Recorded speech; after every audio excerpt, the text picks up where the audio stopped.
took this off you. But you think we're through it? Like, He said it's gonna be either. The 11th by 11th. So we're on the 12th right now, right? Or this- Yeah, we're at 12. Yeah, so depending on where we are in the world. Good evening, everyone. I'd like to call the November 12th Killam School Building Committee to order. We have some people online. Pat is not available to be with us tonight. So Sean? Hey, We'll come back. John? I'm here. Chris? Here, Kirk? I don't see anyone else online, Carla. It's just me, RCTV, and you. No, there's a bunch of people. Kirk is here. Yeah, We're gonna come back to Kirk. Ed? Do you see Chris on that one? Doesn't seem like You see Josh? Yeah. Chris. Ed, can you hear me? Town hall conference room in RCTV. No, Greg, can you hear me? What's happening? Happening. Are there like two different meetings? That's what I'm No wondering. communication. I see Carla, Ed, Greg. Hey, Joe, Chris. you? Justin. Chris? Yes. I think you're in the wrong meeting. How am I in the wrong meeting if you're in here with me? Well, everybody else is in the other meeting. Well, I'm in the special Who meeting. else is in the wrong? I don't Is see Josh Josh on on here? this either. Josh is over this one. It Yeah. says Josh is hosting. So did you get that from the link that was sent out tonight? I got it from, I got it from the email. That's what I just did. The link that went out tonight. The one that came out tonight? Let's go off the link on our agenda. This was the Yeah, one. That's what I used. I used the one off Yeah, I the used- town website. I use this. Use the one on the agenda. Alright, so let me, I'm gonna go off the one off the agenda. I'm gonna activate the. Ed, can you hear me? So No. Post the I'm link. on the other meeting with everyone else, not that one. Okay. Yeah, so I'm gonna join that. Which one did you click What did on? you click on? That was the invite that was sent out. Oh, so Josh sent out an invite tonight. Yeah. I Okay. went into my calendar. That's what I went on just now. All right, I'm getting But you're in on. the wrong one, that's what he's. I'm getting on. Yeah, you're not on this one. So, All right, I'm Can getting- Josh, if he's on that one, send the correct link that's on the agenda that was published? there's a lot of people in there. Or we can just switch to the other one, but whatever the public meeting It's is. gotta be the public. It's gotta be the public meeting. Yeah, Josh, have to get everybody on this one. yes, it sounds like the link on the agenda might be different than the link that we got on the Agenda. the meeting, like the calendar invite. So I think we all have to join the one that's on the agenda. Can you send that to everybody? Actually, maybe I can just post it in. if you put in the chat, then everyone can just. Yeah, if you're on, so. If you go to the town's website for today under Killam and then the agenda, that's the link that I used. Yeah. But Yeah, yeah, it's the Josh agenda sent them link. both up. Right.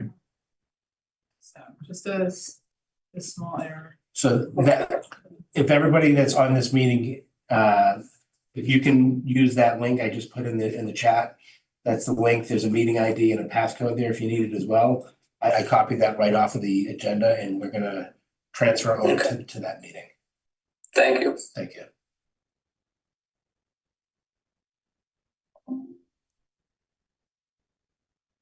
So we're not saying that was the wrong meeting, all right.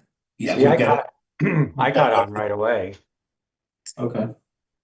So yeah, more people are populating now. So I see It's like if Lee, it came in from Kirk the McCormick, agenda Son. versus if it came in from the email.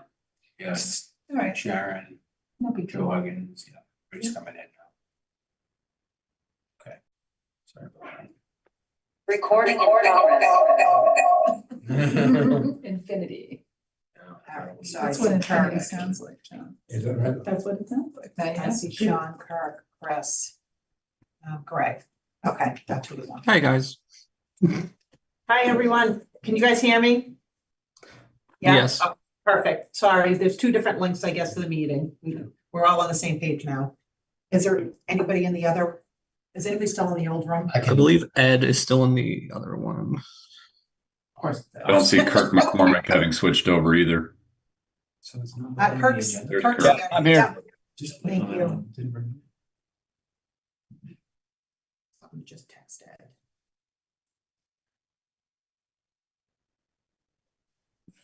Which agenda link were you guys using? The one published Here's the on one the on town on the website, agenda. That's the Oh, one. interesting. Okay. the Yeah. official agenda. That's the link, yeah. So that's the official one we have to use because it's a public meeting. Okay.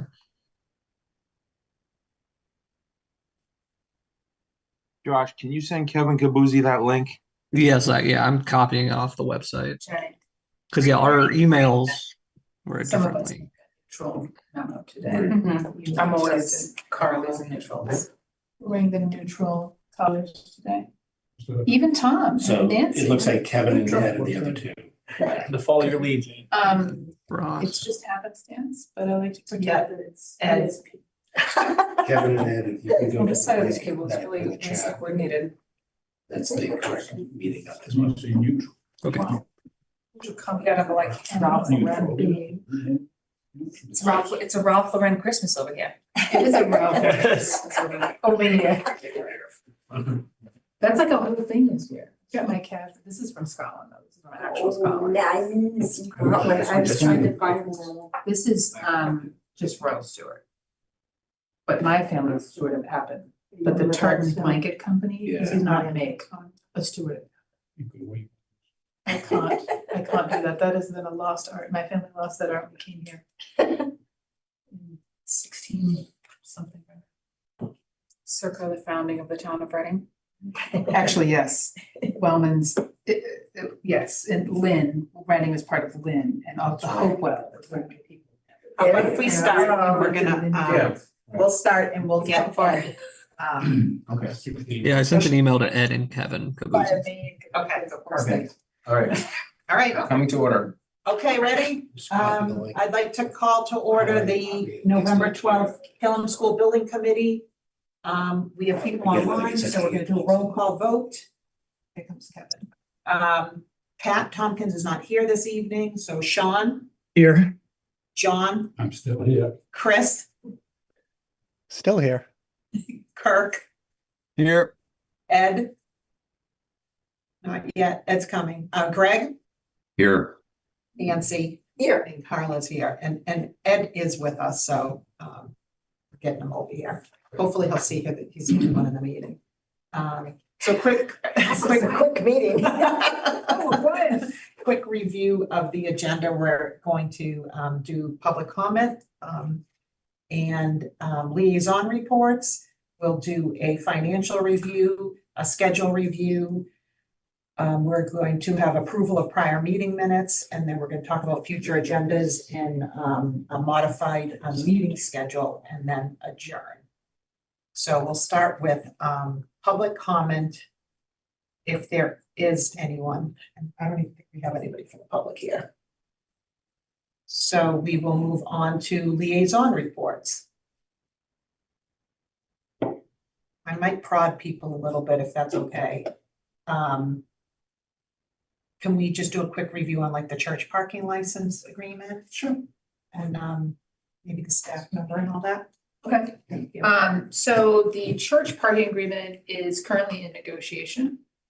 So we have worked with council and we had another conversation today about what specifically we're looking for in terms of spots, because the church is reluctant to give us the full number, the full complement of spots that we want. They feel that may be a hardship. The church has expressed an interest for a higher rent, if you will, a higher price per spot than what we had originally talked about. So we are scheduling a follow-up meeting with the church business officer, the parish business officer, beg your pardon, and to kind of come to some agreement on that. And we anticipate that we'll bring that licensing agreement back to the committee in December.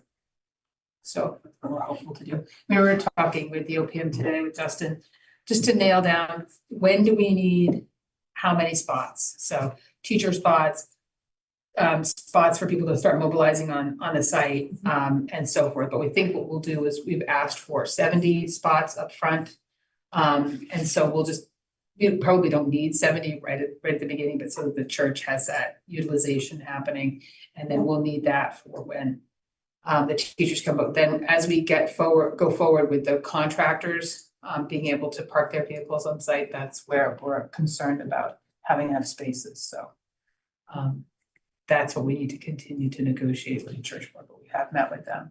And they would like to have a better price, so we've talked also a little bit about how to construct that. I think Mike had some ideas about letting the contractors know in the bid documents that there will be limited parking on site for contractor vehicles. So they'll all be aware. So, Yeah, I think what we'll do is after that they're signed up, we can give them the option. Because we'll have a better understanding with the church of what they want, and Yeah. if the contractor wants to pay for the extra spots, then they can, and we will take them. If they don't want to pay for them, we don't need to. right, exactly. So see, and they'll also have a better sense of how many they need at a given time, so that we aren't having a higher utilization of the parking lot than we actually need. So the priority is for us to make sure that all of the teachers and staff have That's it. their parking for sure, but we also want to be able to have access for our contractors. And I think you said, there's like snow plowing and stuff like that, like Correct, thank you contractors for that. would probably want to be there earlier than the teachers, Right. and that might not be feasible for the church people to be able to get things clean it before. Right, they're already plowing it anyway, and they keep it Just the clear, timing. Yeah. but we just want to make sure that that their plow Yeah. contract, you know, prioritizes that lot for first thing in the morning, so it's clear.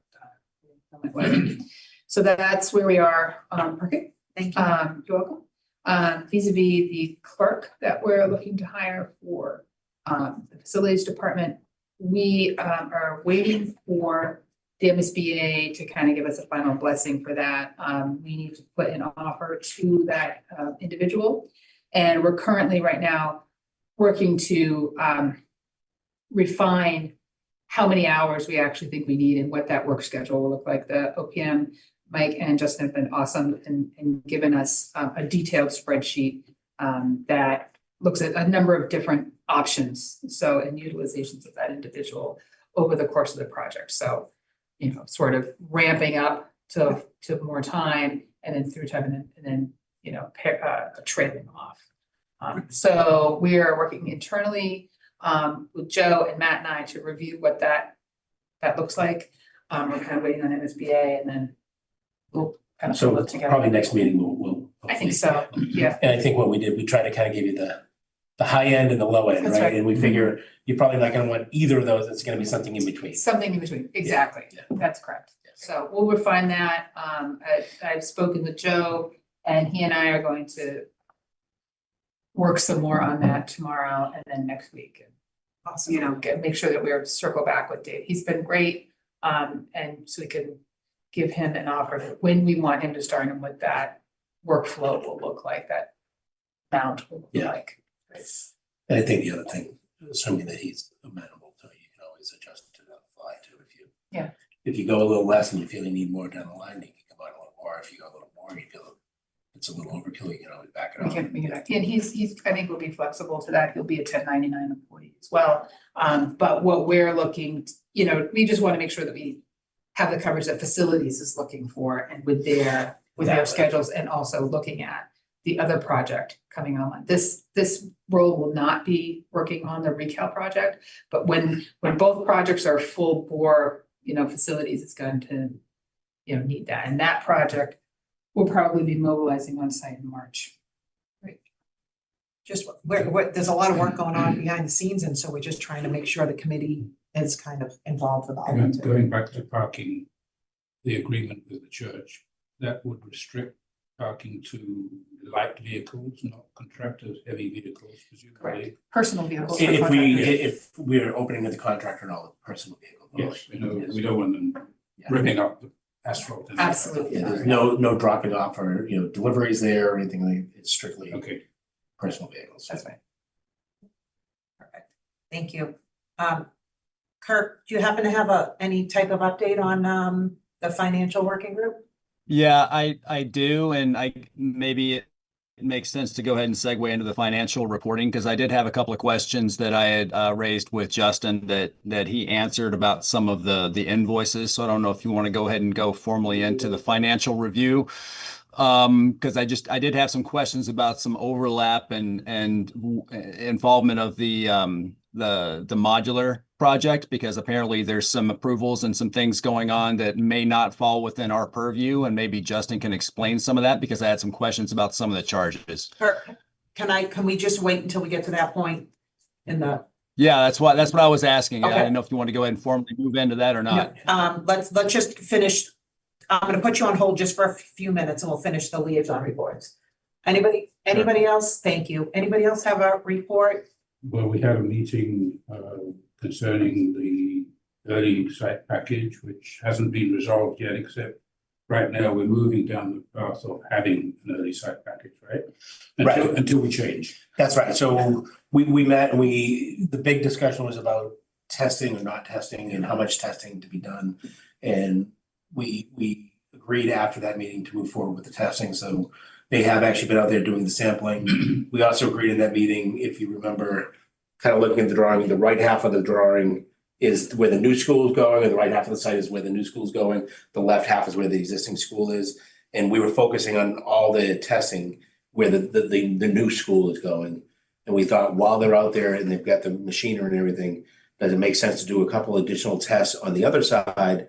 So that like if we have one type of material here, and we have that same material over there, it's probably likely that everything is going to be very similar. But if we find differences that, you know, what we said basically is we have unknowns there, and whatever we can do to get us a little bit better information is only going to help us in the future. So they did a little bit of extra testing. I think we have a small change that we'll be talking about during the financial review that they did on that. And to John's point, we're progressing right now with the intent that we can do an early package if we so desire.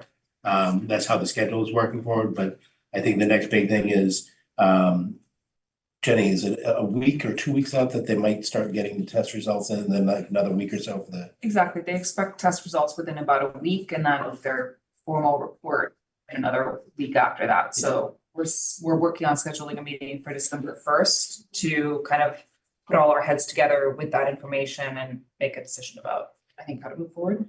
And if in that meeting on December 1st, we decide we want to do an early package, we might need to do another interim SBC meeting just to officially approve that package to go out to bid, basically. So more to come on that. I think right now I might be leaning towards not doing it, but let's talk about that, you know, down the line. And we're going to talk a little bit about that when we get into the estimating tonight. When we get into that part. So. But now, one thing I think was left kind of uncertain was whether we would be doing any soil testing near the existing oil tanks. And we're not right now, because once that test comes, it starts the clock of when the work has to be done. And that work is being done in the second phase of work. So even once the contractor's on board, it's not going to be touched for another year and a half. So we will test it before we get to that phase, but it'll be probably a year into the project when we're doing that. Why would we not test it now?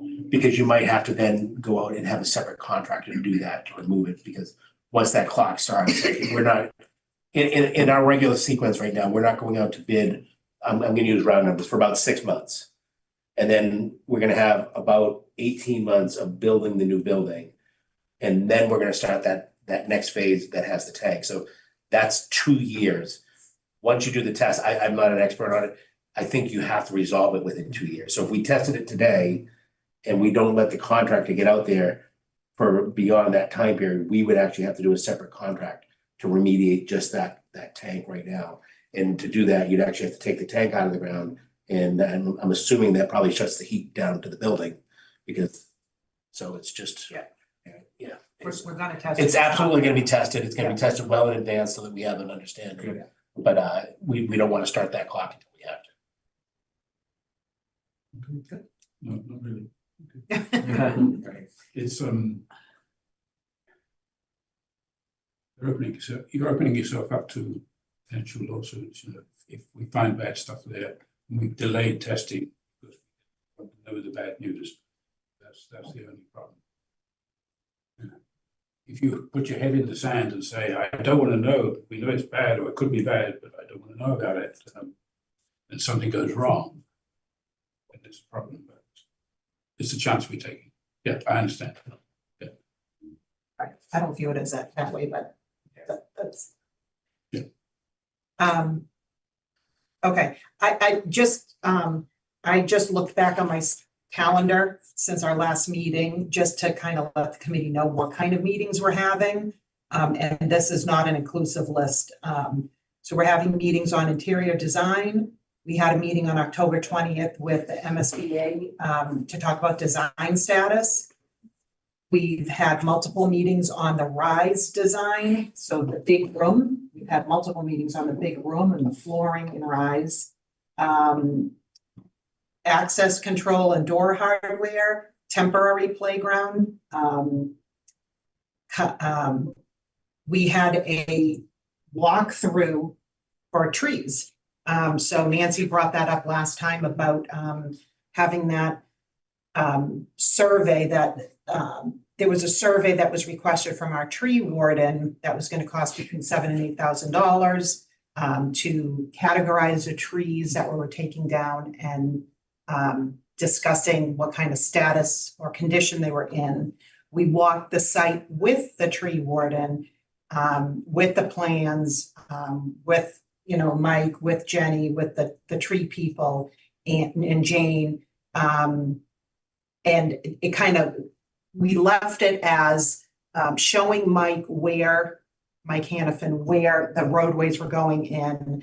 And we're going to see if we can save some of the trees when you first go in the site on the right of the driveway and then to the left of the driveway. So, and there, we had different elevations and things like that to determine what kind of trees if we would be able to save the trees. So Mike is going through there. We will be saving a tree that was planted there for a student.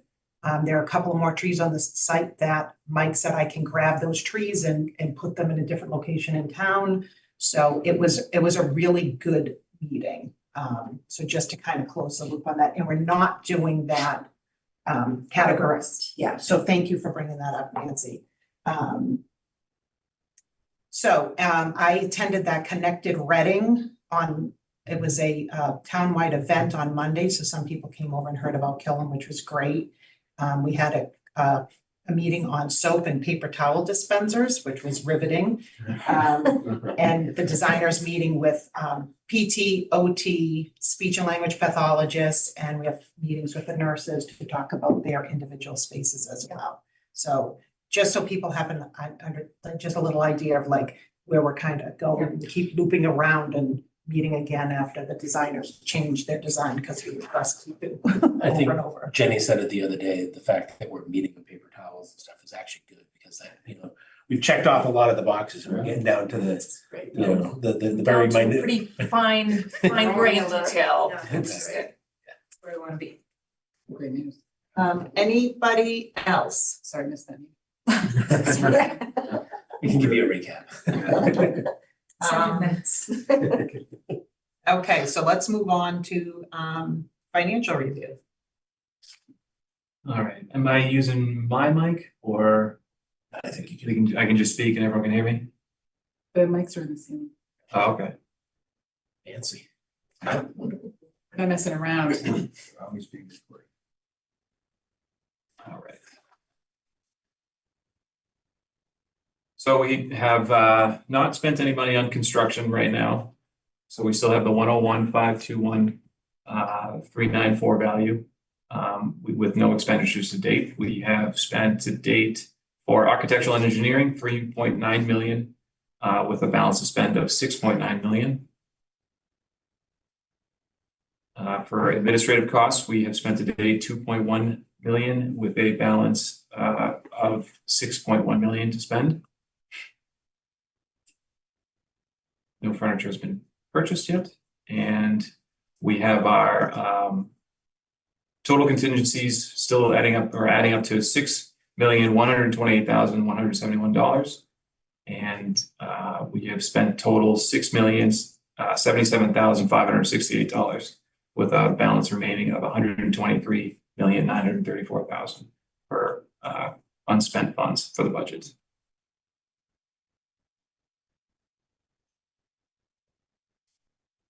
These are the budget adjustments, which we've had a couple.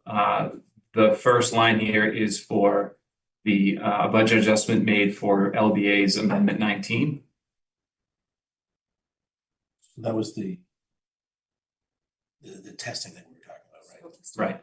So I think last time we talked about a not to exceed, and we actually have the number now, so. The second budget adjustment is for LBA's Amendment 21. This is for some additional tree work or tree calibering. That was 20. 21 is the other testing. Oh, I'm sorry. That's what, yeah, I'm sorry. Testing. I'm just going in order of my head.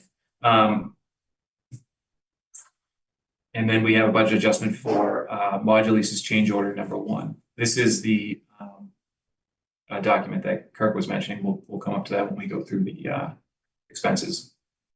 And this value right here, this move to modular, the last budget adjustment, is to make up for an invoice that was also part of the modulars.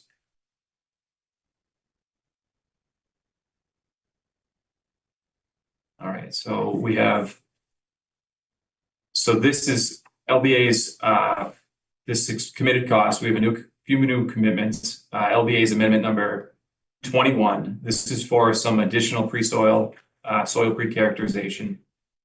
This is going to be a vote of acknowledgement, as this has already been approved before this meeting.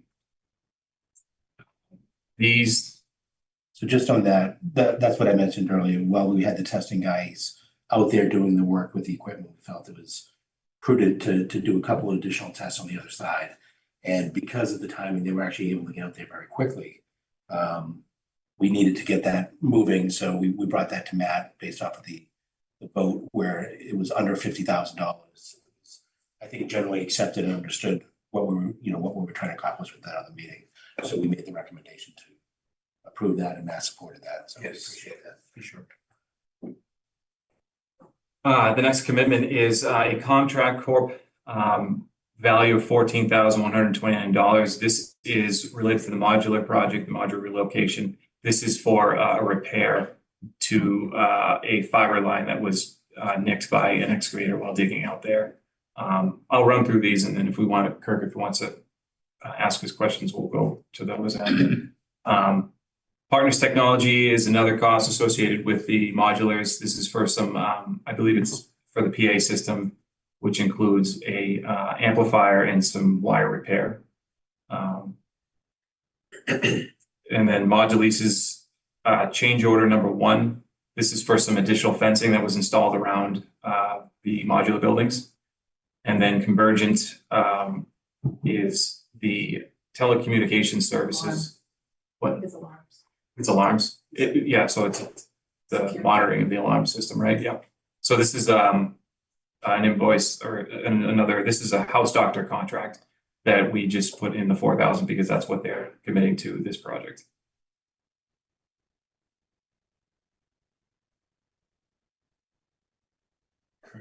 Yeah, Kirk, do you want to review the invoices, or do you want to, because those commitments are the same as the invoices as far as value. Did you want to ask your questions now?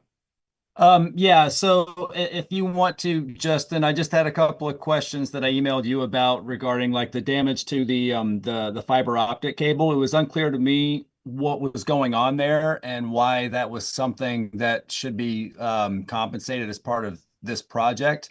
I'm not sure exactly. I saw your email response, but maybe if you could explain it to the committee, it would be helpful, because that seemed like something that if there was damage there, that maybe was done by the contractor. I'm not sure which contractor it was. Maybe that's something where an insurance claim should have been submitted or they should have been held responsible. But from your email, it sounds like there was a lack of as-built information, and so the town decided that it was a valid change order. But I was just wondering how that related to this project, and if you could just kind of explain generally how that fits in to what we're being asked to pay for as this committee, at least as far as this committee is concerned. I'm going to turn you. So I'm going to turn you over to Jane because she has a little bit more knowledge about the process. But as far as I understand, there was the plans didn't show exactly where that fiber conduit was on the as-built that the town has, and that was due. And I'm not sure if we want to get into why the as-built weren't on there. But that was due to the excavator, the guy digging was directed to dig in that spot. So that's why there isn't any sort of going after his insurance and having him be at fault, because he was told, he was instructed to dig there. They took all the precautions as far as calling dig safe. And, you know, it's just one of those things that he didn't know it was unforeseen. Right, he wouldn't have liability because everything was marked that was known. And so it was. Yeah, I understand that. I guess I'm wondering budgetarily why that is part of this project. Because from again, the description that I said, it just said that it was over by the tennis courts, and so I'm just unclear as to how that is a Killam school. This was due to the issue. modular move. So this was all due to the modular move as they were preparing the site for the modulars to come on board. It cut the fiber to the high school. And so it had to be repaired immediately in order to have, you know, service and everything to the school. So our IT department, all of our staff mobilized immediately. They're immediately out there. Everybody knew what was going on. That was communicated all the way up to Matt and myself immediately. And so our contractor went out and took care of that work immediately. And then it was what happened to lead to this. So we did, you know, an internal look that with IT, with facilities. And then it was my determination that it should go to the project because it was related directly to the modular work. And if the IT department were to pick it on their budget, it would be their entire fiber budget for the year. So that was that, and to bring it forward to this committee for approval. So it's really at the committee's discretion. And I know Joe Huggins is on the call. And Joe, if there's anything said that's you have a little color you'd like to add to it, now is a good time. That's a fair encapsulation. Yeah, that pretty much sums it up, Jane. They did do dig safe, they did their due diligence, and the fiber line was installed when the high school was renovated, and it was we never had any as-built showing the location of it, and they nicked it. Okay, I mean, that all makes sense to me. I guess a bigger question or request that I have, a couple of other requests that I have, as far as the financial working group is concerned, it would be helpful if we got this information, and I know that it's tough because you're getting things in all the time. It would be helpful if we got this information in a little bit sooner so that I would have more time to look at the information and send questions, because all that makes sense to me. So I don't know if we could maybe get the invoices that we're asked to review, maybe, you know, an extra business day or two beforehand, it would be helpful. Another bigger picture issue is that the invoices that we got, I got a package on Friday and then it was revised on Monday afternoon, I think. I didn't have time to review it. So there's some invoices on there that I just frankly haven't had a chance to review. I don't know if the other members of the financial working group have. But so having a consolidated packet with everything and just a link that says, here's everything we're going over during the meeting. And then the other thing that I think would be helpful when it comes time to vote on this stuff in a few minutes would be just to have a cover sheet on top of that consolidated packet that just lists vendor, invoice number, and amount, because it was hard for me to follow some of this stuff. There were a couple of invoices that looked like they might have been in there twice. And so just having a consolidated summary of what we're going to be asked to vote for would be helpful for me. Yes, I think that's great, Kirk. And I appreciate the questions. And the opportunity to give you a robust response. I think that's a great process piece. Yeah, thank you. But typically we do have cover sheets that explain this information. It was, these two invoices were kind of put in after the rest of the invoices. That's right. I did put them in the folder just so they could have that information to review ahead of time. But of course, they will always have a cover sheet explaining what's on. No, thank you for that. And I appreciate the indulgence of the committee and the OPM, because we are sometimes we get invoices all month long. And so we try to present them to the OPM and bring them to the committee and get as many approved as we can.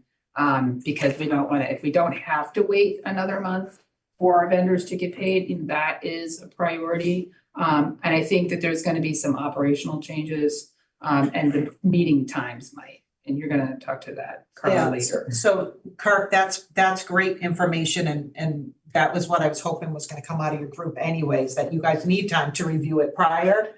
So to have kind of established set timeframes from before the meetings, when we get to the end of the agenda and we're talking about future, next meetings, we're gonna actually be proposing to modify our meeting dates to the third third Monday of the month.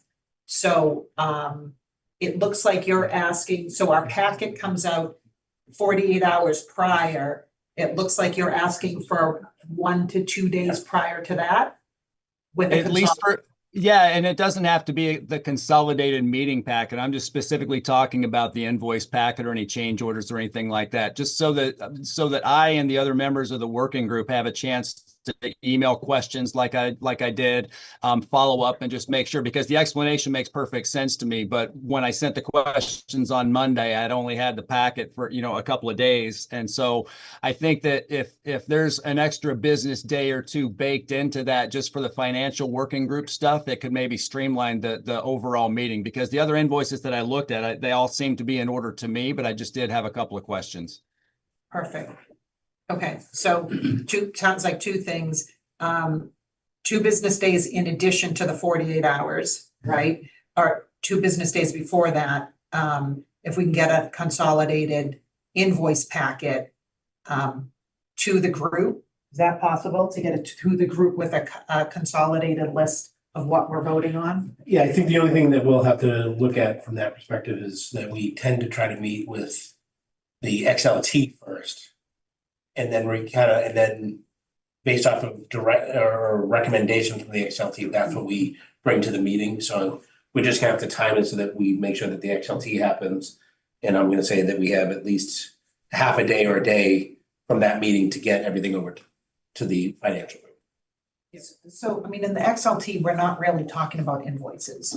Sometimes we do, but mainly. We might be talking about bringing, like, for example, we talked about the church stuff, whether it was ready to bring to tonight or not. And we decided that we needed to go back to them. And so, like, would we have included that in the package or not? We might not have known until after. So I guess the goal is by XLT to have that packet ready. Right. At XLT, if we added something, it should be a quick add that we could turn around. Or take away something. Exactly. Right, by the end of the day. So that would give them, if it goes out to them then. Well, they only need the invoices. Exactly. That's all they're looking for, is invoices and change orders. Whatever. Invoice, yeah, and commitments. Commitments. Any kind of commitment, yeah. So. And I understand that invoices are coming in all the time. And so I totally get it if we get a packet of invoices and proposed change orders and then something else comes in and it's important to review that. I just ask that maybe we get a cover letter that has that flagged or redlined or something, just so that we can see what the change was, because the packet that I got on Monday was different from the one that I got on Friday. And it was difficult for me. Like, it took a lot of time to go through and find what was new and what wasn't. So just something to take us by the hand and show us what's new, so we're not looking through the same stuff twice, would be helpful if something comes in last minute. So if I can ask Josh to also, because we've done this with school committee. I've always said, like, when you send us a new packet, I can't go through a 200-page packet to figure out what changed. So Josh, if we can kind of make it a point, along with Justin, a point of flagging if there's a revised packet, to just specify what was actually revised. Just so people know, that would be really helpful. Perfect. Yeah, we can do that. Thank you. Okay, so it sounds like by XLT, which we have a week prior, we want to be able to turn it around that day or possibly the next morning to the working group. So the working group can have all the invoices, the financial working group can have all the invoices on Wednesday morning. And then they have Wednesday, Thursday, Friday, and then Monday with the meeting Monday night. We don't count the weekends. Yeah. Certainly we know people look at stuff. Okay. Do we want to vote on the commitments first? I have a question. Oh, sorry. Did the damage to the fiber optics occur before the modulars arrived? Yes. Or after? Before. Before. Okay. I was actually there when it happened. I was walking by, and so I was like, sorry, yeah, it was before they were there. It was site prep. Can we have a guarantee that Killam is no longer responsible for the modulars over high school, and that we will never, ever get billed for modulars. Project Guarantees. closeout, we're at closeout right now with the modular project. And so, we have paid GNAP entirely already. And we're just, I think, finalizing the closeout documents so that the underground structures will be noticed. We'll know where everything is, you know, unlike when the high school was redone and the fiber wasn't. Well, we should have known. Correct. But you know, if the roof leaks, they're not responsible for that. No, Once that, right, I think once that. So I think there might be one or two more cycles of billing just to close out the things. that There we've already might be. done. For retainage and. Yeah. yeah, But to your point, hopefully nothing new. right. There's a couple of invoices Hopefully that it's are not lingering. running. Well, that's, we're not I running. wanted to say, you know, we can't be responsible for Right, these things absolutely, forever. I'm gonna cut it off. exactly. Can we get it out now? We have some more invoices that are coming in still for the work that's been done on the modular project, but if unless something can be proven to be damaged as a result of the move, I don't see why, and if those classrooms are open and functioning, is that correct? Yes, they are. Oh, yeah. So everything seems to be working okay, and we used a lot of in-house contracts that we already have from our existing service providers to hook everything up and run it. So those contracts, those service contracts are maintained by our existing contracts and would fall under that work now. So that going forward, that operational expense would come out of school department budget or town budget as appropriate. But yeah, it's noted, like that, it's gonna end. Kind of it. Yeah, it's like an 18-year-old, right? You're cut off. Is Yeah. that it? Yeah, no, only project related costs. Great. Okay, do we want to vote on the commitments before we go into invoices? Sure. Okay, yes, you need, Back up. so these are the, let's see, LBA Amendment 21, that needs to be voted on, okay. That's a vote of acknowledgement. That's a vote of Voted, acknowledgement. okay, make a motion, to acknowledge the 5,500 expense, by LBA, amendment number 21. Vote to approve, or vote to acknowledge. Vote to, is there a second? Where did it come? That's what anybody want a second? Second. Ed, thank you, Ed. Any discussion? Okay, we're time for the vote. Sean? Yes. John? Yes. Chris? Yes. Kirk? Yes. Ed? Yes. Greg? Yes. Nancy? Yes, Carla, yes, and the motion passes. Thank you. now do you want each one of these separate again for each one of the next four? or The can they be- balance of them are all related to the modulars, so. Yeah. I can give you a total on it if you'd like. That would be good. Let me start the motion, then give me the total. Make a motion to approve and pay the following commitments.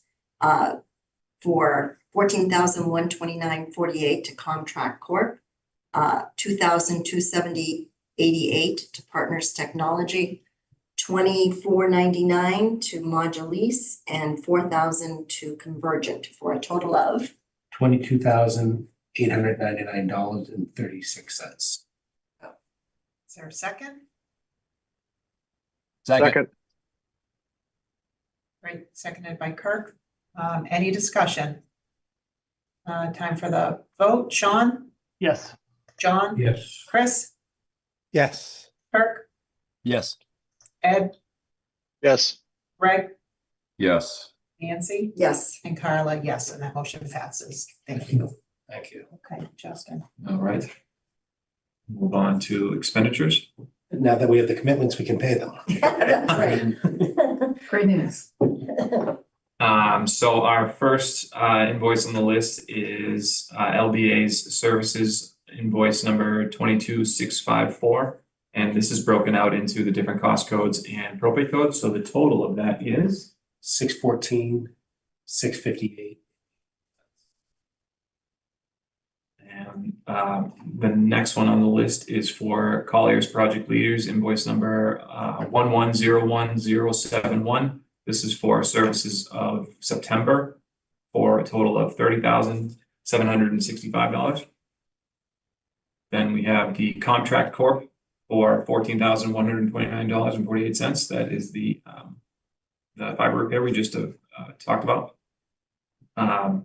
Also Partners Technology for $2,270. And then we have another invoice from LBA, invoice number 22803 for a total of $575, $480.90. and that was for services for October. And then we also have another Collier's Project Leaders. This is also services for October for $59,165. And then the last three are the commitments we went through for Modulease, being 9,000. This is their rec number 4 for $9,624, and then requisition number 5 for $35,720, and then the cost of Convergent to do the telecommunication services for modulars.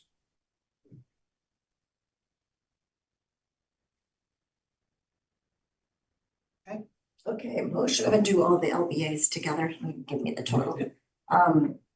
To approve the invoices from LBA, invoice number 22654 for the total of $614,658.81. I'll second. Seconded by Kirk. Any discussion? Time for the vote. Sean? Yes. John? Yes. Chris? Yes. Kirk? Yes. Ed? Yes. Ray? Yes. Nancy? yes. And Carla, yes, and that passes. Thank you. Motion to approve the invoice number 1101071 from Colliers for $30,765. Second. Seconded by Kirk. Any discussion? Time for the vote. Sean? Yes. John? Yes. Chris? Yes. Kirk? Yes. Ed? Yes. Greg? Yes. Nancy? Yes. And Carla, yes, that passes. Thank you. And should I do each of the other ones, the contract and partner separate, or can we do all the modular ones together? So I would say if you do LaValley and Colliers, and then we can do all the others. Okay, that sounds good. All right, make a motion to approve invoice number 22803 from LBA for the total of $575,480.90. Is there a Second. second? Seconded by Kirk. Any discussion? Time for the vote. Sean? Yes. John? Yes. Chris? Yes. Kirk? Yes. Ed? Yes. Greg? Yes. Nancy? yes. And Carla, yes, that passes. Thank you. Make a motion to approve the payment of Collier's invoice number 1112283 for $59,165. Second. Seconded by Kirk. Any discussion? Time for the vote. Sean? Yes. John? Yes. Chris? Yes. Kirk? Yes. Ed? Yes. Greg? Yes. Nancy? Yes. And Carla, yes, that passes. Thank Make a you. motion to approve the modular invoices, including Contract Corp for $14,129.48, Partners Technology for $2,270.88, Modulease for $9,624, Modulease again for $35,720, and Convergent for $4,000, for a total of $65,744.36. Second. Seconded by Kirk. Any discussion? Time for the vote. Sean? Yes. John? Yes. Chris? Yes. Kirk? Yes. Ed? Yes. Greg? Yes. Nancy? yes. And Carla, yes, that passes. Great, thank you. All right, excellent. We discussed these two items. This is the the parking contract as well as the cost for our clerk. These are forecasted costs just to have some values in there for upcoming costs that we anticipate. These values aren't necessarily what everything is going to come to, but we're just carrying a value that we feel is close to what these two contracts will come to.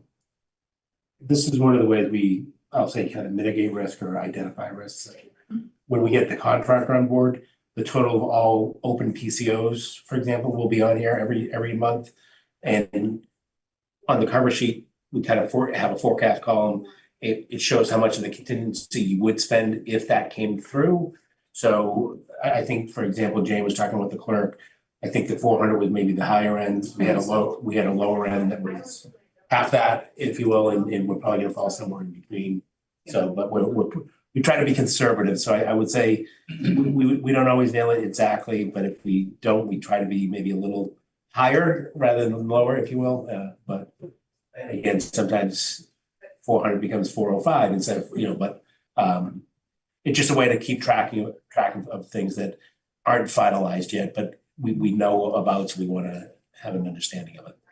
Well, and I think, Madam Chair, if I may, that the parking number will likely go up. This is based on our initial approach. The fewer spots and the lower numbers. That's right. So I think it may be lower. Well, we'll see what happens, but we're in negotiations. That's all I want to say.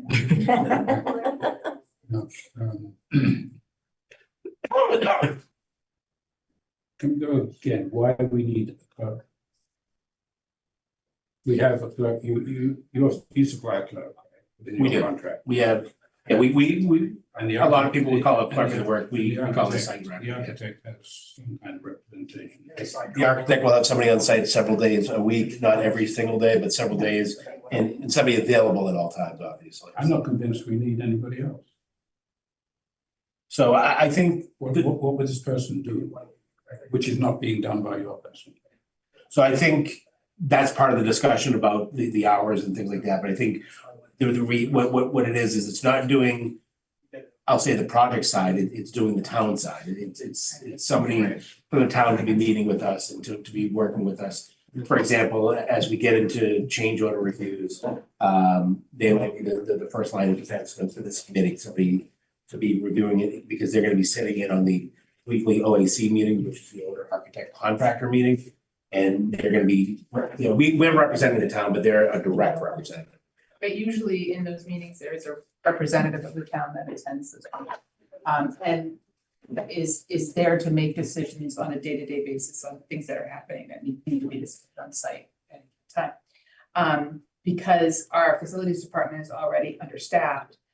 And because we're doing a second large project at the same time, this one's arguably much bigger. The facilities department really needs the extra support in order to be able to make sure all the decisions are being done on the town side the way that they need to be done. And I know that Mr. Huggins is available on the call, and so he might be able to speak to it better than Mike or I have. But it is his request. Joe has ushered the town through building projects before. And so it is, he is a department head who is informing us that for in the best interest of the town, this is additional staff that we wouldn't take them on as a permanent staff. That would not be, available for pensioning or anything. That's a 1099 employee. It's a temporary position for the purpose of this project. So in other projects, MSBA projects, if there's an adequate amount of staff, part of that staff's salary could be allocated to the project. So we don't have that number of staff members. So this was the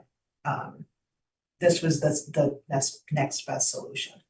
Right. So we have Joe, we have Kevin Cabuzzi there. And why would this person not be over to retail at the same time? Retail is a smaller project, so. Well, why could this person not represent the town on 2 projects? I think the intention is to have the focus of this person be on one project intentionally so that Joe can attend Killam and manage the recal portion for this work. Yeah, my understanding is Kevin and Joe are gonna be doing that. For recal. Like that same job for recal. Right, because we thought of the idea on our committee. I don't think if it was a shared cost, I don't think it is advantageous to have this one person being in both sites at the same Oh, time. I think it would be definitely advantageous. Same problems come up on both. jobs. They do, and I think that the intention is to have that one person be committed to the Killam project, because we don't have the resources to commit, Mhm. Joe and Kevin to both projects, and also run the 10 buildings that they're running with the usual things that pop up every single day that they manage. Well, So, facilities doesn't normally get involved until the building is turned over to the town. They are facilities managers, not construction managers. So typically, facilities don't get involved in construction. So I'm just, I'm just fuzzy about the organization here. So I think what I would say is on a typical MSBA project, what we see is somebody from the town attends the weekly meetings. They're usually kind of the forefront on the PCO reviews, proposed change order reviews. And in between the meetings, they're the person that we're bouncing ideas off of to, do we think this is something that we need to have an emergency meeting on? Or do we think, we can bring this to Matt and Carla or to the XLT group? So there is some time, this 400 is for full-time, and I'm not sure that I understand that we need full-time, but there's somebody that needs to have some sort of connection. Like I'll give you an example. For the last year and a half, that's been Carla. Yeah, and like when we're in the design phase, if we have a problem, we have a concern, we call Carla. And she says, oh, can you call Pat or can you call Jane? Or and typically on a project, when you move into the construction phase, it's usually either the head of facilities or the head of finance. Because the two biggest things you're talking about are construction in the building and dollars and cents. So it's usually one of those two people. So I think what we're hearing and what I'm hearing, I guess, from is that the town employees have full-time jobs and then some, and then we're adding recal on top of that, and now you're adding this on top of that. So somebody still needs to do that part of it, and you're looking to have a 1099 person do that. In the library, it was Joe. Yeah, but that shouldn't be like facilities. The library was an existing building, so it's different. Yeah. Will this person be on site? Will Yes, his on office site. be on site? We're gonna allow, if they want to be on site in the trailer, we'll have a spot for them in the trailer. Again, whatever needs to be done, that's what we're here at. Mm-hmm. Okay, my view is we're just top heavy on terms of people looking at this job. There's on a small job. So it's a big ticket item, 400,000. You could do a lot of finishes in the building for 400,000. Improve the building. So I want to make sure it's really necessary. Yep. That we really can't live without this person. I'm not convinced, but okay.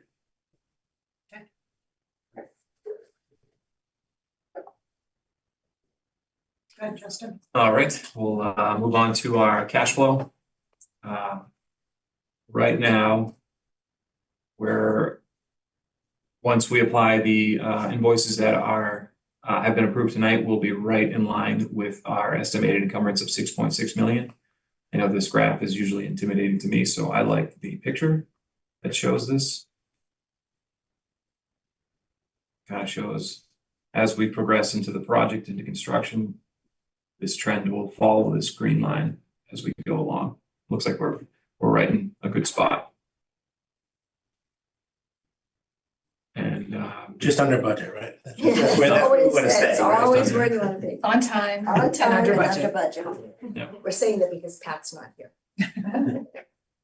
That's what he says. so that's what we have for a financial update. I just wanted to see if there's any further questions before we move on to schedule.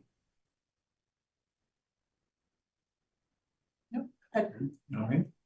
I didn't have the schedule up, sorry about that.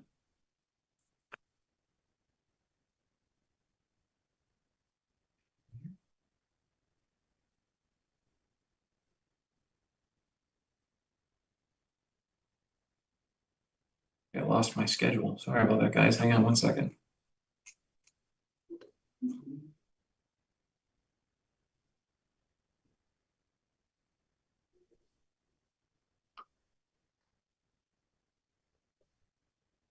Must have deleted my accident.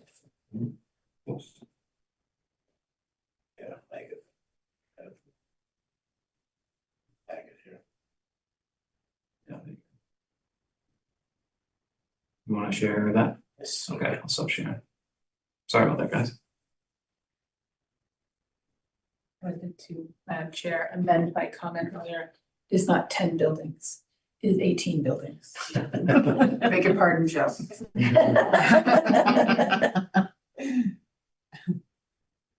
I'll let you off this time. Thanks. What about us, Jane, right? I beg your pardon. It's at the 8 schools? I think it might be the, yeah, no, I was, sorry, I apologize, it's late, there's a lot. Okay, so right now we are, if you notice in your packet, you had a 60% DD submission, which will be submitted to the MSBA. We will be taking a vote on that, but right now we're in the scheduled portion of that 60% CD submission, and then we'll be moving on to the 90% CD phase, which will, I believe we'll be voting on that 90% CDs and in February 9th. So today we're doing the 60% CD submission, and then on February 9th we'll be doing the 90%, and then not too long after that it'll be 100%, which isn't the same volume of a submission. I think it's more of an acknowledgement by the MSBA, and then we'll be off to the races with construction.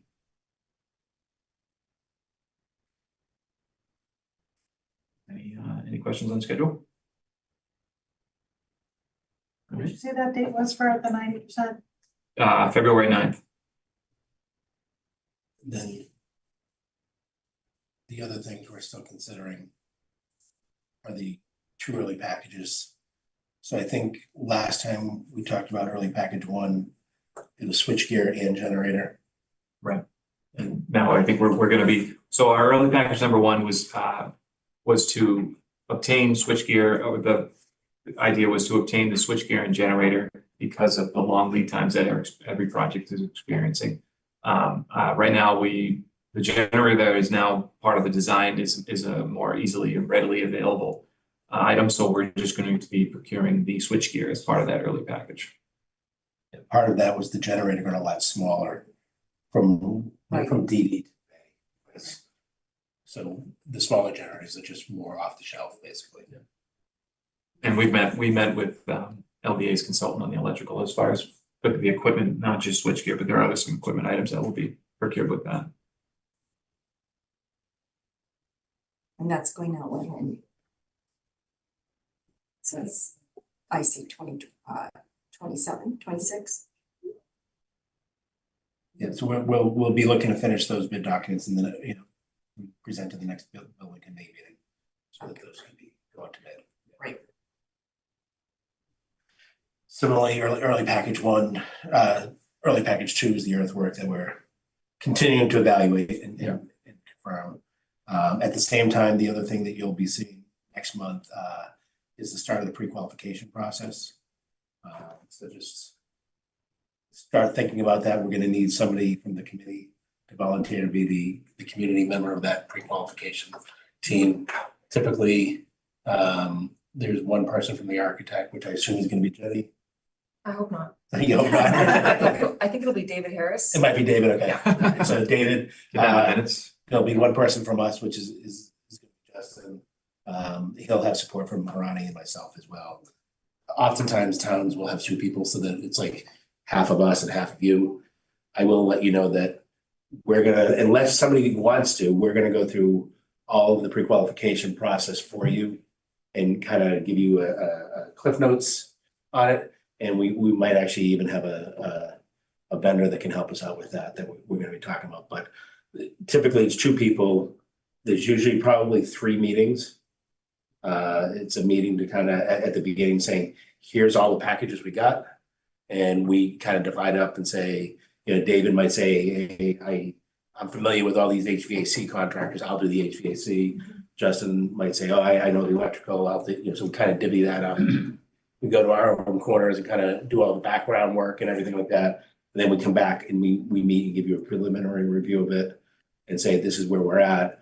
And usually that preliminary, we're highlighting anybody that we think might be below an 80 rating. 80 is the minimum that you have to have as a score, and kind of bringing that to everybody's attention so that everybody can start paying a little bit more attention to that. So like pretty much anybody below an 85, or that's trending towards an 85 or less, that's who we're gonna kind of focus in on, make sure that you have that understanding, make sure that we all go back and do our due diligence on everybody across the board, but especially those potential question marks. And then we come back to typically a final meeting where we're looking at the list and we're giving it a thumbs up. That subcommittee, again, typically, maybe subcommittee is the wrong word. That working group doesn't have authority. They're going to come back and recommend it to this group to approve the list. So they're not approving the list, they're just making recommendations to this group. We just went through this with the recount project, we did a pre-count and we did it with bid docs. Is that the one you're thinking of using? Yeah, it was great. Yeah, they are great. It really made it such a little bit of a clunky interface, I thought, because I pre-qualified a couple of the categories. And they split it up among different members of the building committee to participate So bid docs, we've used them for bidding a lot, and they're very good at that. And this is a newer module, the pre-qual. So you had a meeting with them, right? Right, we had a meeting with bid docs. I was in love with it from the beginning, and he was hard selling me for about an hour or so. There was no resistance from me. But yeah, I would say to compare the two easily, bid docs is an organizational, and they provide services for references and everything. Yes. Project Dog is more of just an organizational tool. Yeah. So those are two, typically in the past, I would say 3 ways to bid a job. We do it the old fashioned way where we can like literally bring them in here and open the envelopes and everything. That's what we do every day, right in this room. So you can do that, and we might have 150 bids, right? Between with all the filed sub bidders and everything like that. More recently, I don't know that I've done that in a while. Project Dog was the first company that came out. They did it electronically. They got approved by the state to qualify to meet all the mass, code requirements and everything like that. And they were the first generation, if you will. Bid docs came in a few years later with a few more bells and whistles because they came in later. And one of the newer bells and whistles is this pre-qual module, which I think there's some cost to that, but I think the cost you're going to spend there is going to save time on us, and where time you pay us on an hourly basis. So if we're spending $10,000 to save $20,000, I think it's money well spent, that type of thing. So it should greatly streamline that process. I think so. Yeah. I think so. Yeah, we saw that. And we only got one elevator pre-qual the whole time, so we're leaving up to the GC. So I was gonna say you'll get one. Yeah. You have to reject it. That's right. You go out again, you'll get one or none, and you'll reject it, and then That's what happened. Yeah. Everything else was great, and the reference piece was really fantastic. Yeah. They do a good job with that. The other thing I will mention, I know LBA has done this in the past, and I know we've done it in the past. One of the things we are able to do is, and I've actually gone back to the state to confirm this, that if I have a reference on Mike Carroll Contracting that I did on another project within the last 18 months, I can reuse that same reference. So it saves us a little bit of time. I think that's one of the things that BidDocs probably does, is they're getting these references regularly, and they're able to use that same reference for an 18-month period. So that that's the economy of scale is how they're being able to do it at an affordable price. Okay. Any other questions on schedule? Okay. I think we wanted to move on to maybe some renderings and then move our way into the 60%. You want to pull them up? I have them right here. Let me open them up first.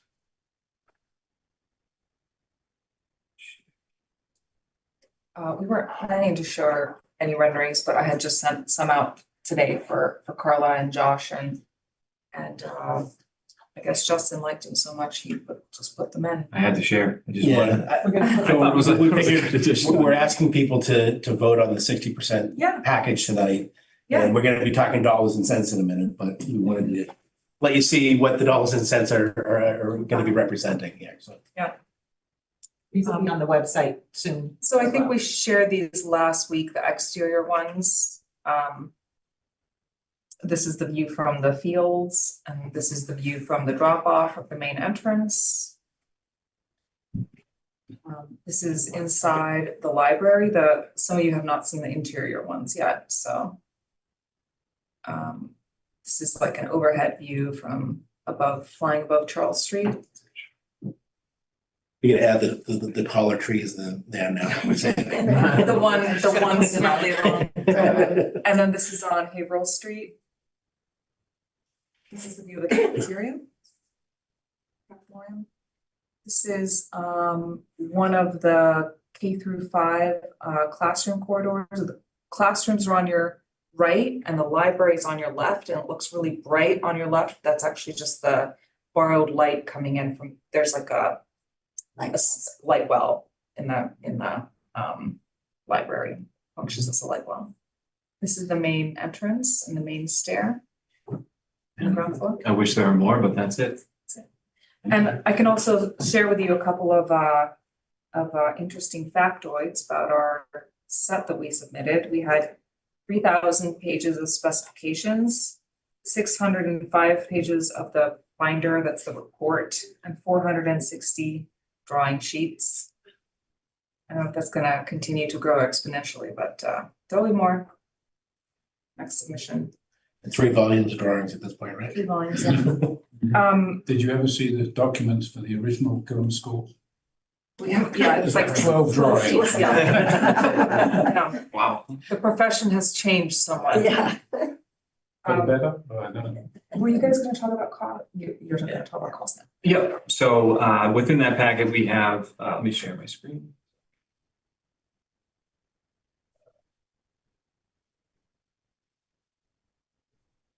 So within that 60% CD submission, we have our cost estimates, and then from LBA's cost estimators, and then our cost estimators, and then they've reconciled their values together to come to what this sheet provides.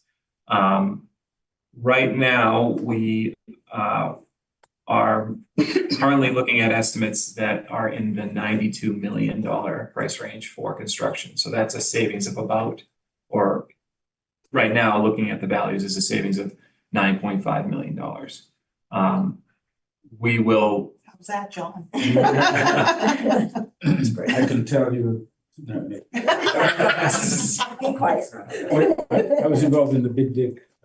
So was I. Yes, and you know, it was all wonderful when it was $6 billion. Hopefully this is not the big. This is not a big deal. We'll say firmly, this is not. So, I mean, approaching a little bit of caution with these numbers, this is still the 60% CD, and not that it's not accurate or anything, but we are going to keep the budget of 101 as we move forward until we get, we really don't know what the value is going to be until we get those hard numbers come bid time. I think in general,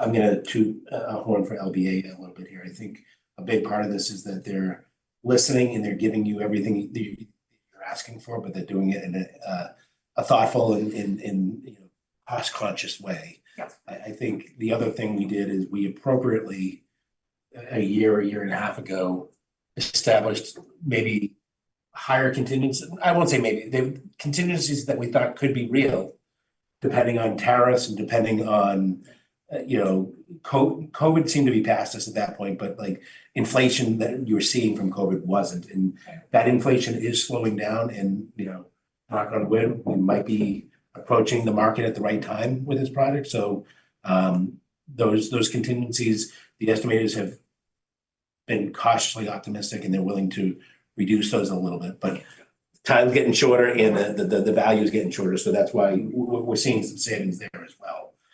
So I think that's all good, but as Justin said, until we get the contractor to actually put the number on paper and sign a contract, we don't know.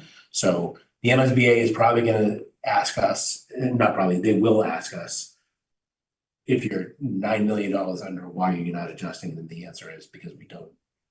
We're not fortune tellers, we don't know exactly where it's at, so we're gonna continue to do what we're doing. We're gonna continue to give you a great building and great value, and hopefully the savings is even bigger in 8 months, 6 months.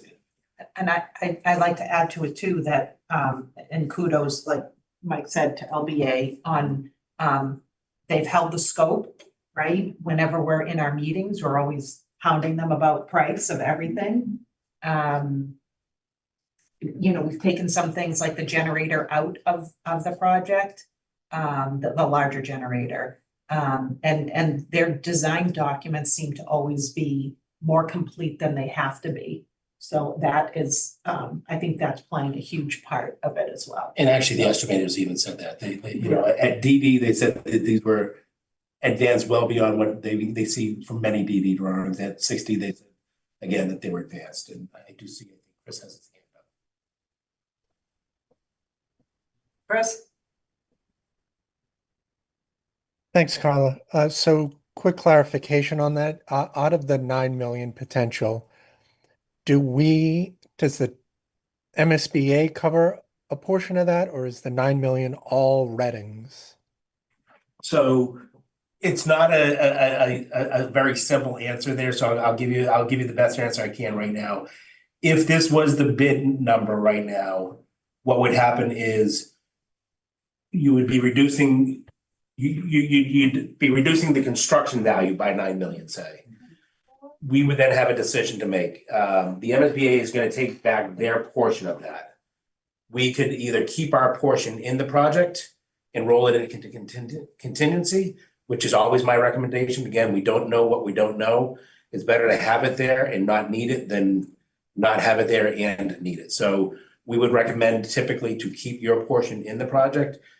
What I would say in general is we're above the cap on the cost per square foot.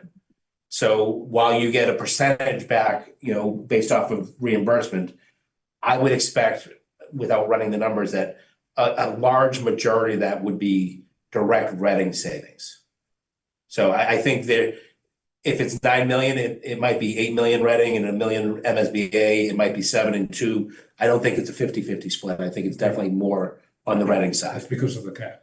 Because we're above the caps already. So the square footage of the building isn't getting any smaller, but the cost is getting smaller. So the cost per square foot goes down. Yeah. And because we're above the cap, we're just a lot of that is excluded right now. Yeah. So that's a good thing for Reading. Mm-hmm. And even better because it's Reading money. Right. Yeah. Thank you. Okay, so just a couple more things to talk about on this sheet. We do have a couple of alternatives down at the bottom here that are priced out. One is for the offsite work on Charles Street, and the other is the offsite work on Haverhill Street.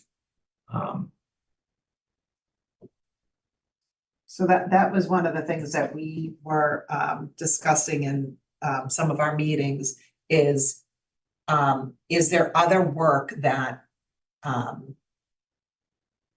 I should say that the only other work that I could see, quote unquote, adding to this, but it's a town, it's not a Killam cost, it's a town issue, is the roadways that aren't the site work that's not adjacent to the actual site.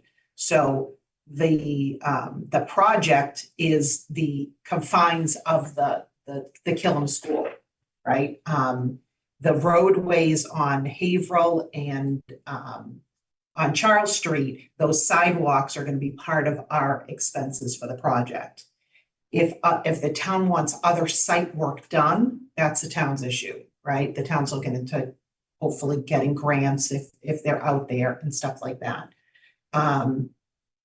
If this possibly goes to FinCom and town management and they say that is a priority for the town, and we would like to get it in under the Killam project, that's a totally different discussion. So we just kind of like lobbed it into the town's bucket and let them kind of figure it out. So, But we did do the design and we did price it just so that we had an idea of where it was at. And little things like the Charles Street work, for example, where we were digging a lot of the parking onto the site. But there was a discussion about having parking up Charles Street. So that's kind of what some of this is part of that bigger, grander plan, but it is outside of the site immediately. Okay, so then these are documents that are in the actual submission binder. There's one more item with cost. This is the VE log. Right now, we're not currently recommending any items for VE, but that doesn't mean we're not gonna have any just, choices that we might make with this list that we might continue to grow as we develop the design as well. I think we're at like 8:22. We do need to do a vote for the binder submission. This is not on the first page, and I'm going to make everyone sick real quick. Well, if you want to just hold on there, just before you jump off, just so everybody understands, just because we're not over budget doesn't mean we don't look at the value engineering. We always want to take a look at that. We always want to have a list so that we have the ability, if we even if we get to bid and we go out to bid and we're over bid, we can look at the value engineering and is there something we can adjust? Can we award to their contract and adjust it, or do we have to go back out to rebid? So it's always important for us to do. The MSBA asks us to do this. Whenever I do a job, I like to categorize. You can kind of see it there. Category 1, 2, and 3. The way I explain is category 1 is the stuff those are the easy, the low hanging fruit. Those are the things that are not going to affect education, and they're not going to affect durability or long term maintenance or something like that. Those are kind of the no brainers. The category 3 is the opposite. The category 3 is the things you never want to do. Those are the things that are going to really impact either the educational ability of the staff and the students. It could impact long-term maintenance of the building, things like that. We hope that we never have to get into that. At this point, where we've got a luxury that we don't even have to get into the category 1s. So we're really good. And then category 2 is, if it's not an easy and it's not a hard, it kind of falls in that middle category. One of the things, do we want to just touch base on the work? One of the 900. Oh, yeah. So just, we talked earlier, and I don't want to sidetrack this and get into the early package discussion too much. But one of the things that the design team actually asked the estimators to do is look at the project. So the way we've been pricing this work previously is we have unsuitables under the building. Take the soils out, truck them away, and bring new soils back in. And that's what we would do, for example, under the early package. During some of the early package discussions, we had discussions about trying to minimize that export and try to save costs, especially if this testing comes back and we have levels of contamination or something like that. That means it's going to drive that export cost even higher.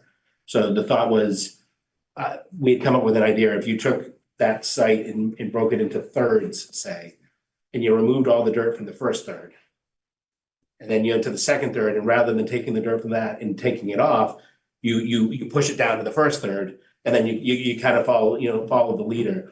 And we asked them, if you did that, what would that save? And both estimators came back saying it could be upwards of $1 million. All right.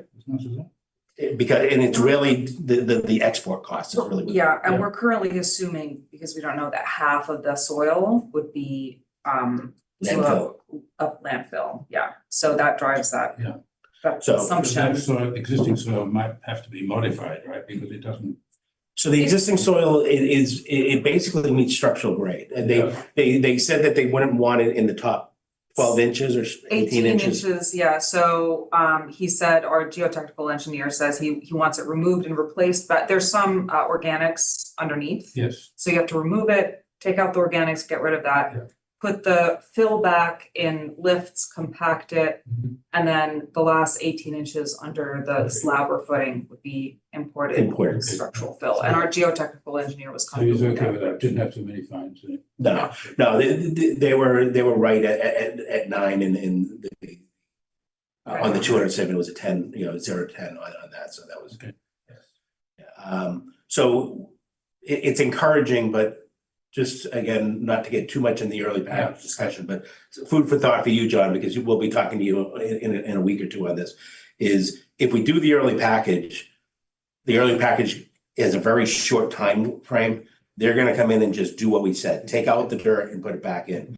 If we allow the contractor, the general contractor, to look at this, one might say, that's what I'm gonna do. One might say, no, I'm gonna do this hopscotch method. One might say, I'm gonna do the geothermal wells for, like, it gives them the option, and in that situation, you might get that savings on bid day. So like, the potential here is if we do the early package, we might be losing an opportunity for some potential savings.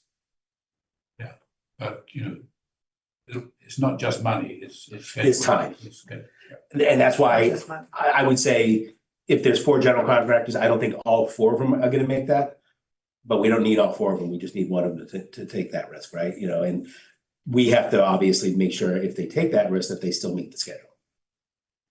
Yeah. Because on bid day, we're not gonna know if they took it or not, right? We're just gonna know Yeah. that, it's a means and methods thing, so. So a couple more votes, a couple more topics here, but so just to bring us to the front page of this document. So we'll need to have a vote to officially submit this to the MSBA. Anyone? And if I could say, I would say we're right now about 9 million. I'm gonna be considered $9 million under budget, but we're gonna recommend keeping the current budget based off of the current agreement with the MSBA of the higher number, so that you have that flexibility. Because if we were to go to the lower number and then the bids come in higher, then it's all town money that has to pay for that difference. So you always want to try and keep yourself at that higher number. We don't have to submit the 60% estimate. We do. Do we have to vote on that? So it's part of this It's a part of package. it. It's part, so that sheet that you saw is a summary.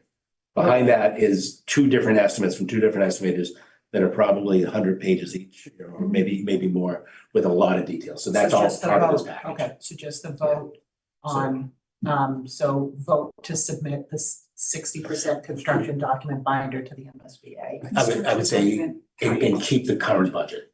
And keep it. I'm keeping with the current budget. Yeah. I would say package, not because it's the binder and then there's drawings and documents. Okay, the package, okay. Move to accept sending the MSBA 60% construction document package with the estimates, and keeping the current estimate at the same level as it has been to the MSBA. I would amend that to say budget rather than estimate. Okay, budget, that's right, budget. Second? Second. Seconded by Ed. Great. Any discussion? Okay, time for the vote. Sean? Yes. John? Yes. Chris?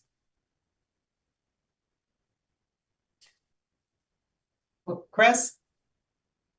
Come back to Thought I Chris. said yes. Did I Oh. not say yes? Thank you. Kirk? Yes. Ed? Yes. Greg? Yes. Nancy? Yes, And Carla, yes, and that passes. great. All right. Thank you. Thank you. The last couple of things that I just want to review are the RFPs. See the screen, you can't see I'm sharing that part yet. So let me just open these up. Basically, last month I mentioned that we were going to be we worked on some RFPs that we want to issue for get some things going. So one of them is a tax consultant. The vote that I'm looking for tonight on these is just to move forward with issuing them and obtaining pricing. We're not necessarily accepting any pricing.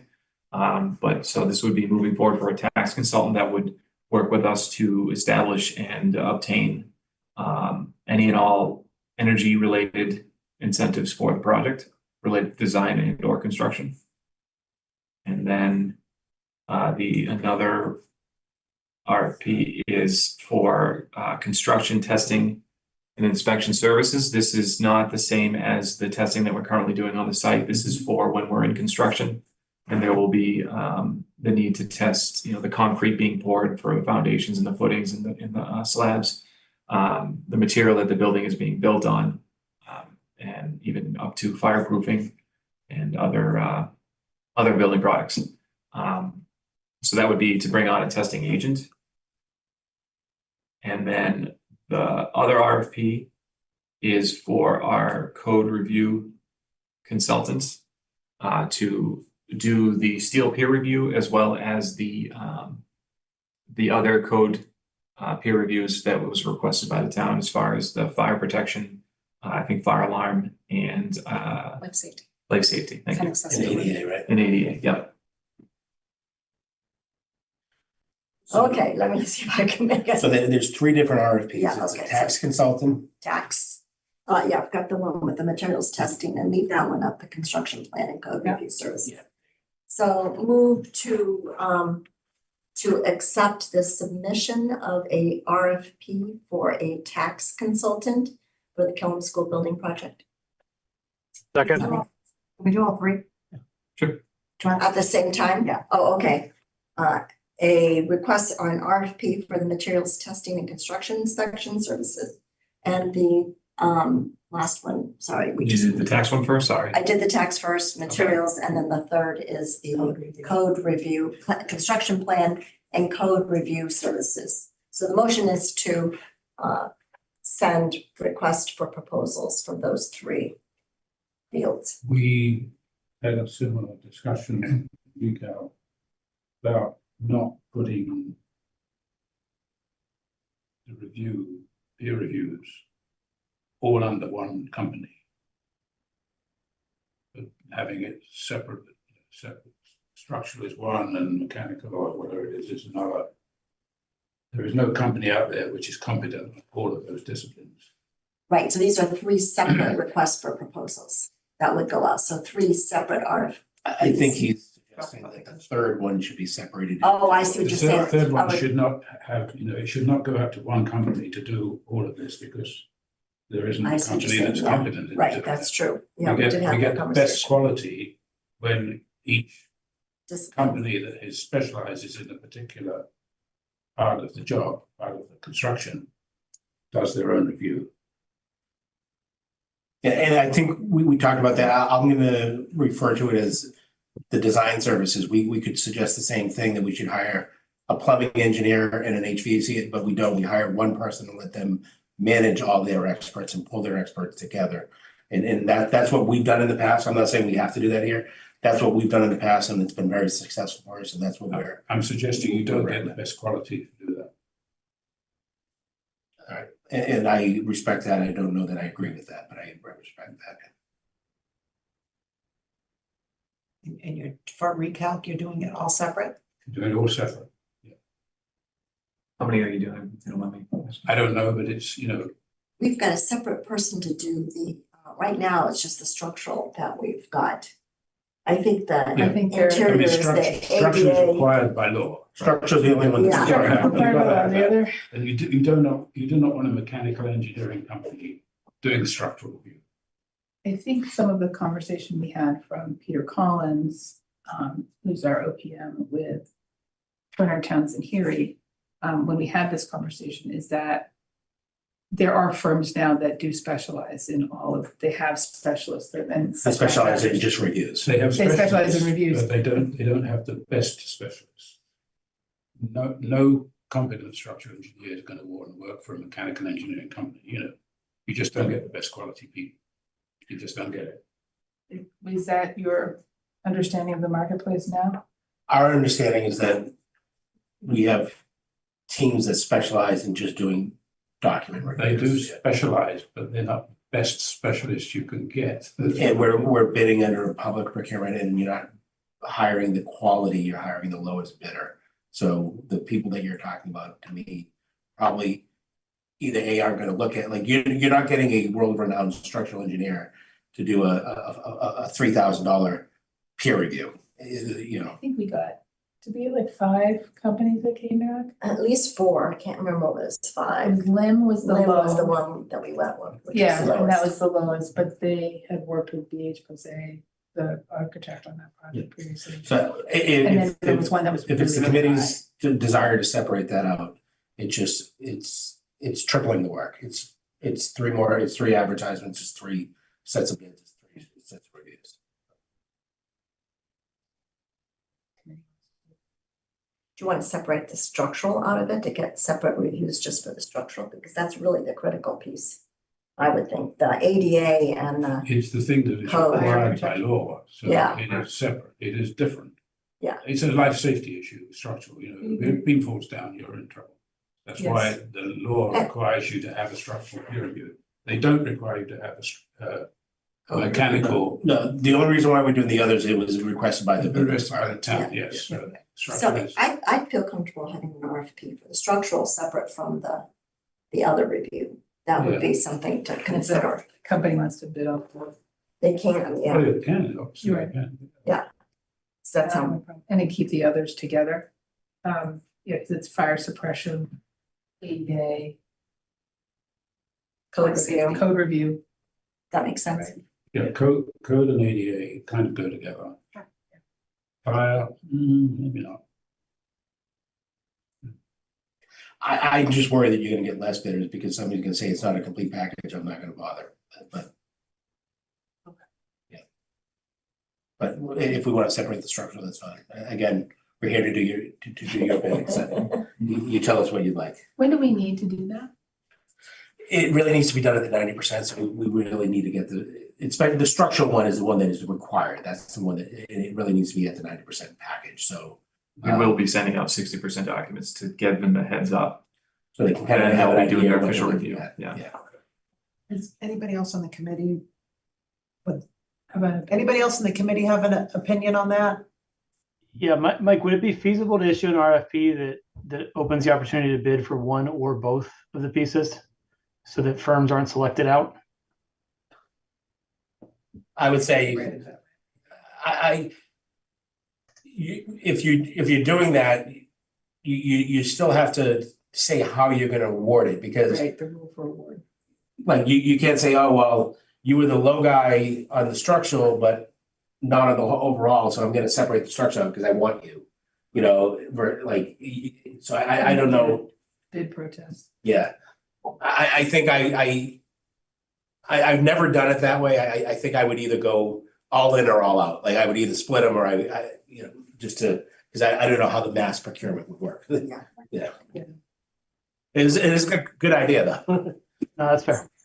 Yeah, it's. On a private job, I would absolutely do that. I would just send out an RFP and say bid on whatever you want, and then we could kind of pick and choose, but on a public job, it's harder.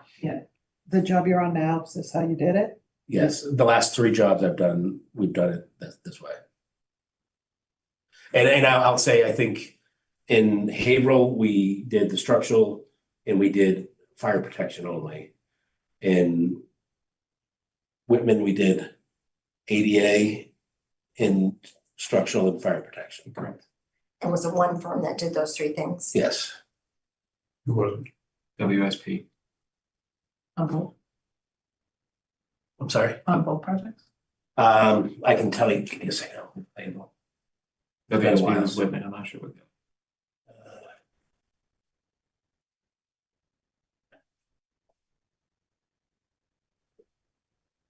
I have an opinion. Go for it, Lee. Go ahead, Lee. If I were you, I'd listen to Mike because he does this all the time in this field, in this place, and he does the exact same procurement over and over. That's my opinion.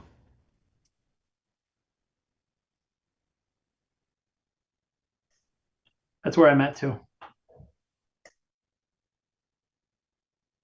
1 second here. Same. Was that Ed? Yep.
I just want to make sure, is the room muted or is just no one talking? You're actually quiet. It's not being half It's done. Denver. I know it's rare, but. Denver. Denver. Thank you. Thank you, Josh. Just double checking. Sorry, I was looking at Make it. sure you don't have to call EMS or something. The Northern Lights blocked. Coronal. Yeah. All right, so what are you good with going with them or not? You still want to separate them out? I want to separate. Yeah. How about, I'm fine with going with this. I think we have a smoking gun here because he's gonna be the one that reviews everything anyway, so I feel good about that. so can we just do a straw poll here with the committee? If you would, if we want to break this out, this Structural piece. the structural piece out. There are three, so our motion, which we haven't seconded yet, is for all three RFPs to go out That's written. as written. And that is how Colliers is recommending it to us. John would like to take the structural one and break it out into at least to pull the structural piece out and then have the other code review, ADA, Fire safety. and fire safety pulled out separately as another RFP. So This let's is Kirk. do, I was just gonna say, this is Kirk. I'm in favor of going with the way that Mike suggests that we do it. okay, so let's do that. Let's do a straw poll on, do we want to go on the recommendation of Colliers? So I'll just do a quick one. Sean? Yeah, yes. Yes. John? No. No. Chris? Yes. Kirk? Yes. Ed? Yes. Greg? Yes. Nancy? Yes, And Carly, yes. Okay. Sorry, John. We're gonna, so you need a second on so the we need a motion. second on Okay. Nancy's motion. Second from Ed. Second by Ed. Okay, any further discussion? Okay, so we're moving to voting on the motion as proposed. Sean? Yes. John? No. Chris? Yes. Kirk? Yes. Ed? Yes. Greg? Yes. Nancy? Yes, And Carla, yes, so that motion passes. Okay. You all done, Justin? Yes. So we, That's everything, right? Yeah. we did everything we needed to, right? We got the 60%. Let me Did we want to talk about the 2026 KSBC meeting schedule? That's coming up. Okay, sorry. Nope, we're gonna, we're moving to approval of prior meeting minutes, so for the 10-14 meeting. Does anybody have a motion? motion to approve the to the September 8th, 2025 permanent building committee, Killam School Building Committee meeting. That there, it's actually 10-14. Oh, why do I have 10? I think you. I've got the wrong. Okay, I'm sorry, 10-14-25, sorry about that. Weird. Huh. No, in the package, it's Yeah. 9-8. 8-1. I thought there was, I could be misremembering because I go to a few. I thought when we looked at the 9 meetings last month, we had a correction, and we held up on approving. We did that in Whitman. Was it Whitman? Okay, sorry. Is it just the wrong date? I was gonna say, if we look at the minutes, they'll tell us if we approved It's the the wrong ones date. the last time. Yeah. So I'm looking at the shared folder right now and I see 10-14.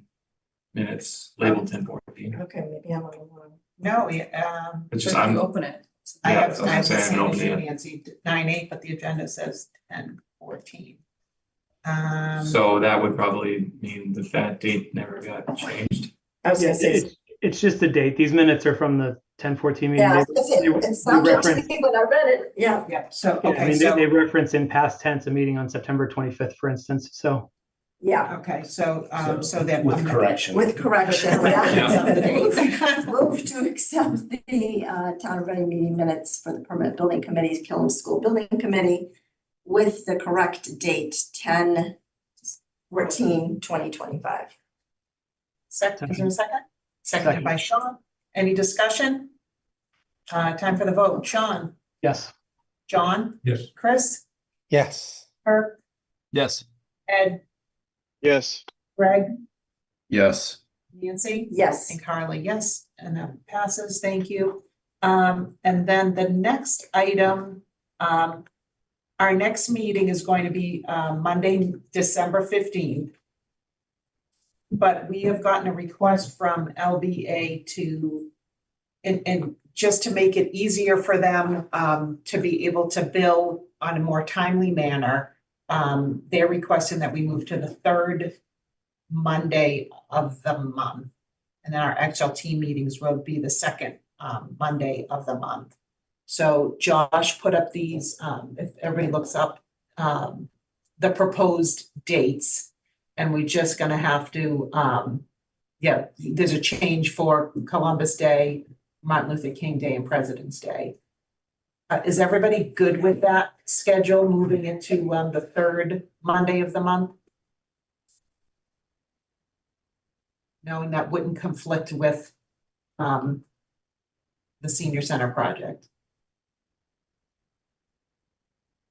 Okay, There's two of these meeting dates that we would request move to specific days to align with the design schedule.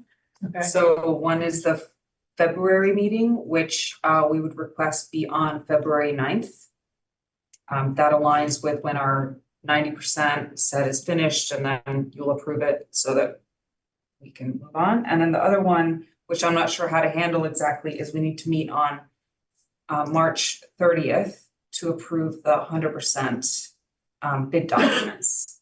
And I don't know what the right approach is there, because it's kind of like right in the middle. I would say when we get there, maybe decide if it's moving one of those meetings or if it's adding a meeting. Would it be Yeah, better to decide now so it's on people's calendars ahead of time, or? I don't think we're gonna go until we get there, but why don't, Josh, why don't we just add in a line, 4.5 there? And just add in the March 30th meeting, let's cancel it. and we can cancel one, That works.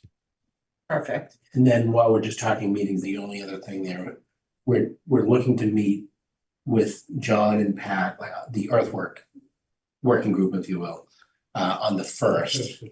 And if at that meeting we decide we want to move forward with the early packages, we might need to do a meeting like the next week, like on the 8th, say. So I think right now we're saying the 15th. So December, December 15th.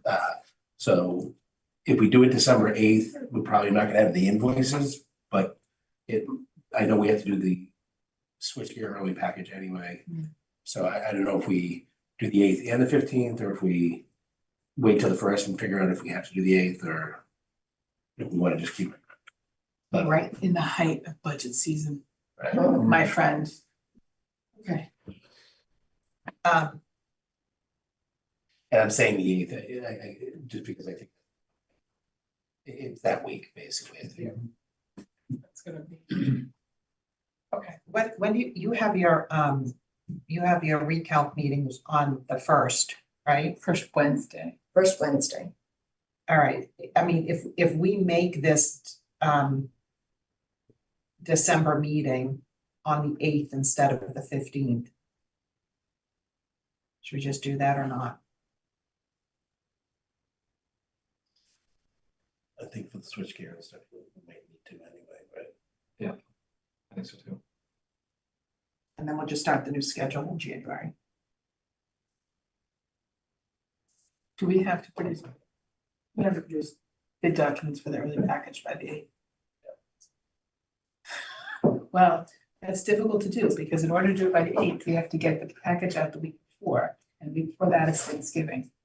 So we don't have a lot of runway to produce that.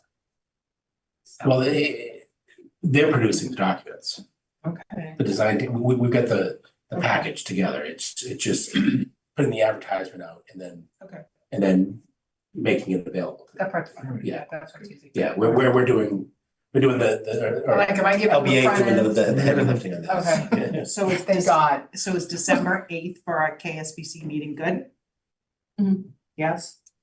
Okay, so Josh, we're not gonna do December 15th of 2025, so next Okay. month's meeting, we're gonna do on the 8th instead of the 15th. 40 minutes. And then We're our gonna push it XL, back. yep, and then our XLT will be on December 1st. Okay. What time was your meeting on December 1st? I thought it was in the afternoon, We haven't found a time yet. or forget, I'm thinking about the nurses. So it might be worthwhile to maybe try to take the typical XLT meeting time for our meeting and do the XLT afterwards, so we can have the XLT say, hey, this is what we talked about. And I just food for thought, like Do XLT at 11 or something. yeah, or early afternoon or something like that, or again, whatever works, right, like give us a chance to meet with the we can cut to the XLT, brush up the process. All right. Josh, we'll do the XLT meeting in the afternoon on the December 1st. On the 1st. Okay.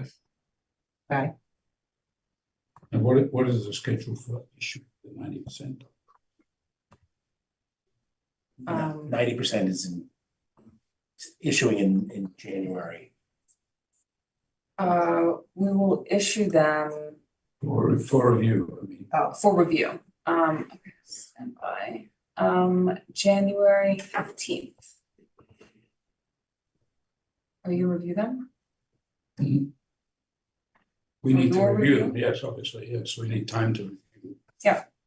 So, We didn't get any comments back from you on the 60%, so, we didn't get any feedback from you on the 60% documents. I know that I didn't do it because my previous comments were ignored, so there's no point. in They were doing ignored? Yeah. I don't think so. it. So, but that's another issue. We need time to getting the documents, Yep. being able to vote on approving them, as it were. Yep. And we need 2 weeks or something like that. So January 15th, I'll give you the documents, and then February 9th, you will vote. Okay. Right. So January 15th. Ideally, so January 15th, the documents are issued to you and the estimators. The estimators are coming back to us at the end of January. We're reconciling the first week in February. So if we have comments, it would be great to have them to discuss during the reconciliation. That only gives you 2.5 weeks. If you need a little more time, then that's fine. But ideally, like if those comments have cost impacts or something like that, if we can share that with the estimators and get there, it's always valuable. But I do hope that we're addressing the comments that you previously made. We are getting to 90%, so hopefully there's not a lot more comments coming, but we certainly want to take all comments that we can, because no matter how good we all do, nobody's perfect, and we're always gonna have something that we have to address later. so I have 2 things in my schedule. I have February 9th, that's when we're meeting to vote on the 90%, and then it goes to the MSBA by the end of the day on the 10th. Correct. Okay, perfect. Okay, do we want a motion on the schedule? Oh, do we need a motion? Everybody's good with that? No? It's just information. Yeah, Yeah. it's just information. Okay, perfect. All right. Okay, hearing nothing. That it? Yep. I have a motion to adjourn. That I can't do. We have a second? Seconded by Ed, non-negotiable. Yep. Sean, Yes. John, Yes. Chris, Yes. Kirk, Yes. Ed, Yes. Greg, Yes. Nancy? Yes. Carla, yes. Thank you, everybody. We're adjourned. Thank you. Peace, 56, nice, good.